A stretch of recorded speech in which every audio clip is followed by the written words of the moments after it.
Según este artículo de Gen Beta, los estudiantes universitarios se quejan porque la carrera de informática no les enseña a programar. Además de esta historia contamos también con muchas otras, como por ejemplo la del usuario MondraCR. Este usuario compartió su historia en el servidor de Discord de Hola Mundo y nos cuenta cómo él ingresó a una universidad de prestigio en su país, que según el programa prometía bastante, pero luego de empezar a estudiar se dio cuenta que la calidad, la verdad, era muy baja. Si quieres compartir tu historia o encontrar apoyo con otros desarrolladores que se encuentran en la comunidad, te dejo el link a nuestro servidor de Discord en la descripción de este video. Este tema de la calidad de enseñanza de las universidades es un tema que yo he tocado bastante ya en x.com. Pero además, si nosotros le preguntamos a las inteligencias artificiales, estos ya conocen la respuesta. Y la respuesta es: asistir a la universidad no garantiza el éxito. Y por supuesto que también hay otros artículos en internet que hablan exactamente sobre este mismo tema, que un grado académico no te va a garantizar a ti tu éxito profesional. Además de esto, si nosotros vemos las mallas curriculares de distintas universidades, como por ejemplo de la Universidad Mayor, la Santa María y la Universidad Católica de Chile, podremos notar que hasta incluso si nosotros las vemos desde fuera, estas se ven muy bien. Y si tú además miras la malla curricular de otras universidades, deberías ver algo más o menos similar. Hasta que empezamos a hablar sobre los aranceles que tienen las universidades, como por ejemplo el arancel anual de la Universidad Católica de Chile, donde el año tiene un valor de 8.384.000 pesos, lo que equivale a $8.593 al día de hoy por año. Por lo que empiezan a salir las siguientes preguntas: ¿por qué, si tiene este elevado costo y esta malla atractiva, los estudiantes están saliendo sin saber programar? ¿Y qué deberías hacer tú en este caso? Y lo más importante, ¿cómo puedes tú asegurar tu futuro profesional? Pero lo primero que vamos a tener que hacer es hablar sobre los problemas. Pero antes de continuar, se me olvidó decirte algo. Tenemos promociones y descuentos en la Academia Hola Mundo por Navidad. Utiliza el cupón Navidad para acceder a un descuento. Te dejo los links en la descripción de este video. Ahora sí, continuamos. Y el primer problema que tienen las universidades es que estas se encuentran desconectadas entre la teoría con la práctica. Las universidades tienen un enfoque excesivo en teoría y muy poco en práctica. Y tú te puedes dar cuenta de esto, ya que las mallas curriculares de las universidades tienen aproximadamente entre 1 a 2 prácticas laborales en toda la carrera. Y entonces, ¿qué pueden hacer ustedes para poder combatir esto? Y la respuesta puede ser un poco obvia. Además de ver el contenido teórico y los ejercicios propuestos por los profesores, tienen que intentar resolver problemas ustedes solos. Y estos pueden ser problemas que tengan ustedes o problemas que existan en el mundo real. El siguiente problema que presentan las universidades es que no te enseñan la lógica del programador. El término que yo más escucho que se repite entre todos los estudiantes es que falta la lógica del programador. Los más viejos a la lógica del programador le decimos experiencia o también le decimos práctica. Pero en general, la lógica del programador se refiere a esto: pensamiento algorítmico, la capacidad de poder descomponer problemas en partes más pequeñas y manejables. Por ejemplo, en lugar de decir voy a construir un software de lista de tareas, lo cambias por tengo que crear un formulario, un gestor de estado, una plantilla de lista y una función que se encargue de renderizar mi lista. También se refiere al uso de condicionales y ciclos. Esto es usar los if, else, for, while y etcétera, etcétera. Pensamiento lógico y abstracto. Esto es entender cómo manipular las variables del sistema, entender las distintas estructuras de datos como los arrays y objetos y escribir código pensando que este en un futuro puede fallar. Además de utilizar también los operadores lógicos como AND, OR y NOT. También la lógica del programador contempla depuración y solución de problemas. Detectar cuando ocurre un problema, identificar en qué parte del código se encuentra este problema y cambiar el código para que este funcione correctamente. El siguiente punto, eficiencia y optimización. Además de resolver los problemas utilizando código, no tienes que tardarte 1000 años en poder solucionar el problema. Y el algoritmo que tú escribiste tiene que ser razonable para que este no utilice todos los recursos de la máquina. La lógica del programador también contempla pensar en abstracciones. Esto es con el fin de poder escribir código que puedas reutilizar en un futuro y que así te tome menos tiempo poder solucionar problemas. Además, la lógica del programador contempla comprensión de los flujos de datos. O sea, el dato va a tener una entrada, que por lo general puede ser un teclado o un mouse. Y también tiene una salida, que puede ser una pantalla o también podría ser una impresora. Si ustedes ven este listado y les parece confuso, escríbanme en los comentarios si ustedes desean ver un video dedicado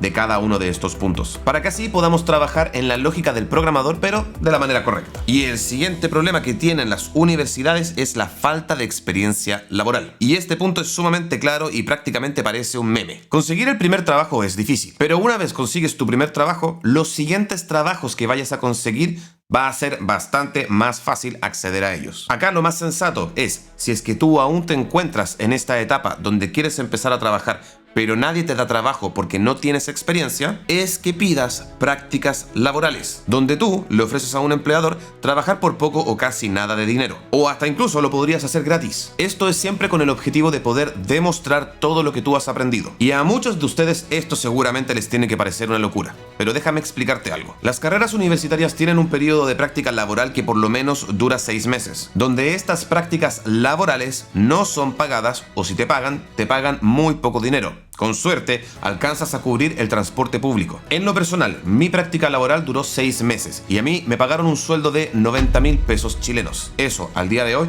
es aproximadamente $92 al mes. Y con estos $92 que yo recibía dentro de mi sueldo, yo además tenía que pagar los aranceles de la universidad. O sea que técnicamente los estudiantes universitarios tienen que pagar para trabajar. Lo que te quiero decir con esto es que si tú vienes con la expectativa de ver solamente un video y ya estar listo para trabajar con los grandes sueldos en las grandes empresas a nivel mundial, esta profesión no es para ti. Se necesita sacrificio, tiempo y disciplina para poder llegar hasta arriba, como cualquier otra profesión. Yo a continuación voy a aprovechar de mencionarles cuál fue el primer proyecto que yo tuve que construir en mi práctica laboral. En ese entonces, esto que yo construí me tomó aproximadamente 1 mes y medio. Y este proyecto es algo que al día de hoy no me tomaría jamás más de un día, de pronto ni siquiera más de una mañana. Y el proyecto dice así: tienes una tabla en una base de datos. Esta tabla tiene 5 campos: ID, nombre, descripción, estado y prioridad. Acá tú tienes que cargar esta tabla con 10 datos de prueba, distinta prioridad y distinto estado. Los estados son posiblemente 3: no empezado, en curso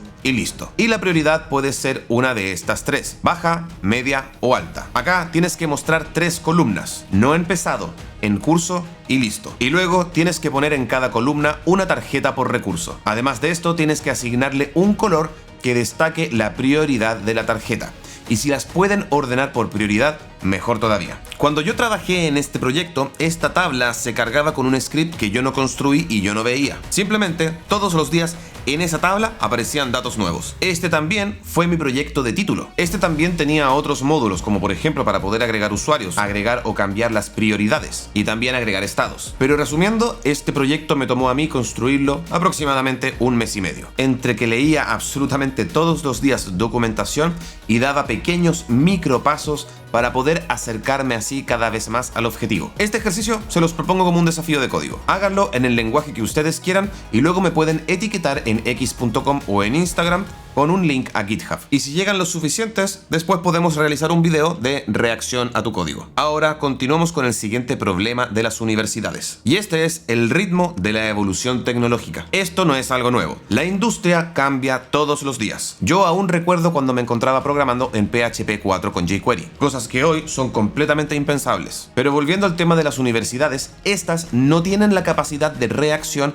para poder adaptar sus mallas curriculares a lo que necesita la industria hoy. Una malla curricular de universidades puede tomar incluso años en poder ser diseñada e implementada. Por eso es que tú ves tantos cursos online enseñando absolutamente de todo. A los creadores de contenido nos es muy fácil, comparado con las universidades, sentarnos y crear un curso de una materia nueva. Esto es porque no tenemos burocracia, podemos reaccionar inmediatamente, podemos sentarnos frente a un computador, apretamos el botón de grabar y empezamos a grabar el contenido. Y si el contenido por alguna razón no lo conocemos o no somos tan expertos en ese momento, lo que nosotros podemos hacer es, literalmente, volvernos expertos en un fin de semana. Y esto es porque varios tenemos muchísima experiencia desarrollando software. Aprender algo nuevo, de verdad, se nos hace muy fácil. Y también te va a pasar a ti. No es algo exclusivo de nosotros. No te extrañes si de repente tú te encuentras en tu primer trabajo o en el segundo trabajo y aparece un módulo construido en, por ejemplo, Ruby. Y te dicen, necesitamos que mantengas este módulo en Ruby. Y tú les vas a decir que no sabes Ruby. Pero literal, en un fin de semana, luego de que ya tienes las bases sólidas, puedes aprender Ruby y puedes empezar a mantener proyectos nuevos. Y ahora, ¿por qué vas a tener tú este superpoder? Porque los lenguajes de programación y los frameworks Todos comparten conceptos entre sí. Llega un punto donde todos los frameworks, todas las bibliotecas y todos los lenguajes de programación te parecen iguales. Obviamente todos los lenguajes de programación tienen diferencias, pero tienen muchas más cosas en común que cosas distintas. Absolutamente todos los lenguajes de programación tienen instrucciones para poder realizar if, else, for, while, switch, case, recortes de strings, operaciones matemáticas, creación de funciones y etcétera, etcétera, etcétera. Y el punto es que las universidades no tienen esta flexibilidad y las mallas curriculares muchas veces no las construye un experto en el tema. Por lo que la malla tiene que ir a constantes revisiones, tiene que ir acompañada de estudios y en resumen es mucha burocracia. Otro problema que tienen las universidades es la falta de preparación en herramientas actuales. El artículo de Genbeta que vimos al comienzo del video mencionaba que no te preparan en herramientas como Git, que es el sistema de control de versiones más utilizado en todo el mundo. Yo no conocía los sistemas de control de versiones y no los conocí y no los empecé a utilizar hasta mi segundo trabajo. En mi universidad nunca lo mencionaron. Yo ni siquiera sabía de su existencia. Y yo no aprendí de la existencia de estas herramientas hasta que yo ya no tenía 27 años. Entonces, cuando a mí me dicen que las universidades no te enseñan las herramientas actuales para poder trabajar como ingeniero de software, yo les creo. Pero no es porque ellos no te quieran enseñar estas herramientas, sino que no pueden colocar tanta materia condensada en tan pocos años. Además de este problema, también tenemos la falta de proyectos colaborativos. A mí en lo personal, me mandaban proyectos grupales para la casa, pero como no sabíamos absolutamente nada, siempre existía alguien que hacía absolutamente toda la programación.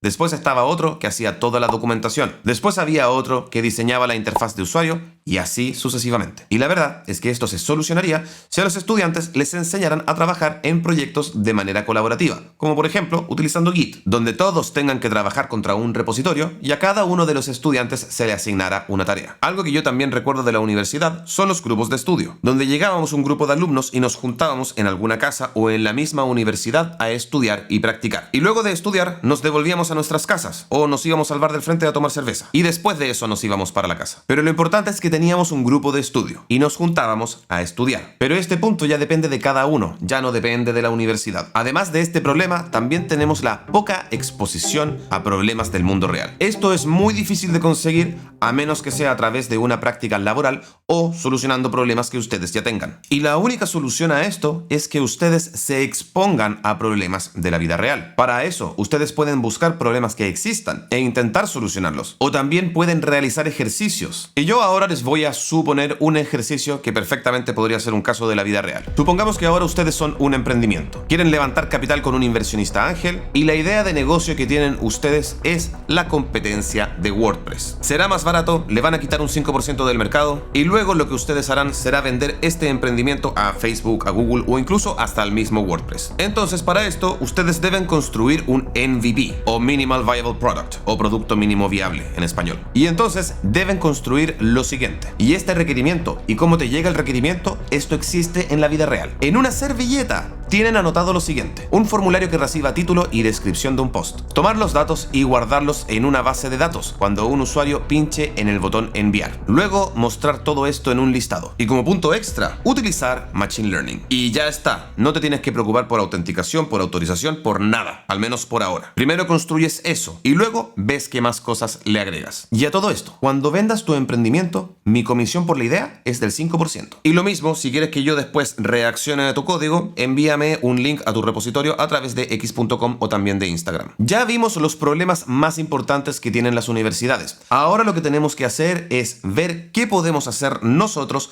para poder complementar lo que falta de la universidad, para que de esta manera podamos garantizar tu futuro profesional. Y acá esto no es un secreto. Vamos a tener que trabajar en tu mentalidad. Y una vez que tengas la mentalidad correcta, el éxito llegará solo. En esto tú no tienes por qué estar de acuerdo conmigo. Si crees que yo estoy hablando idioteces, no te preocupes, puedes irte del video. Antes, eso sí, recuerda de golpear mucho el maldito botón de me gusta. Pero si tú le encuentras sentido a lo que yo te voy a decir ahora, hazme un favor y golpea también el maldito botón de me gusta. Y ahora que ya te dejé preparado, hablemos sobre el sentimiento de importancia. El sentimiento de importancia es una necesidad psicológica fundamental del ser humano. Esta se encuentra relacionada con el autoestima, el sentido de valor propio y la búsqueda del reconocimiento. Esta necesidad se manifiesta cuando las personas quieren sentir que sus acciones, pensamientos y existencia son valorados y tienen un impacto significativo en su entorno o en las personas que los rodean. Esto significa que los seres humanos necesitamos sentirnos importantes. Esto, por supuesto, yo no lo estoy sacando del aire.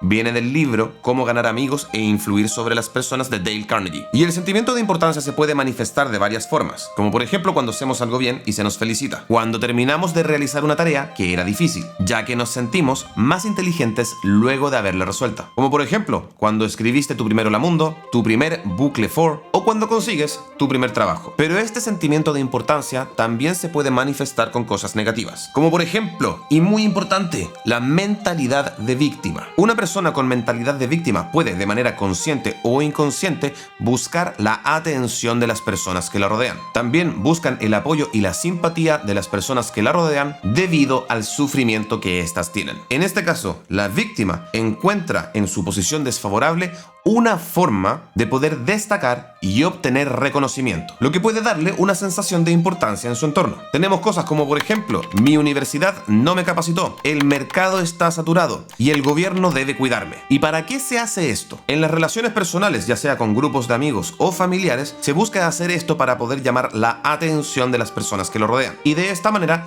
recibir un trato especial. Buscan que les digan cosas como, por ejemplo, qué mal lo de tu universidad, es que estas ya no sirven. Esto lo que hace es que te quita la culpa a ti y la posiciona sobre un agente externo, en este caso, la universidad. Y el problema que tiene esto es que cuando nosotros posicionamos la culpa sobre un agente externo, significa que nosotros no tenemos el control. Lo que ocurre con la persona que tiene mentalidad de víctima es que estos esperan a que el tercero cambie. Y de esta manera poder mejorar nuestra situación. Y el problema de esto es que como nuestras expectativas están acá, comparado con la realidad, es que esperamos y la situación no cambia. Puedes ir a ver mi video sobre cómo ser feliz como desarrollador.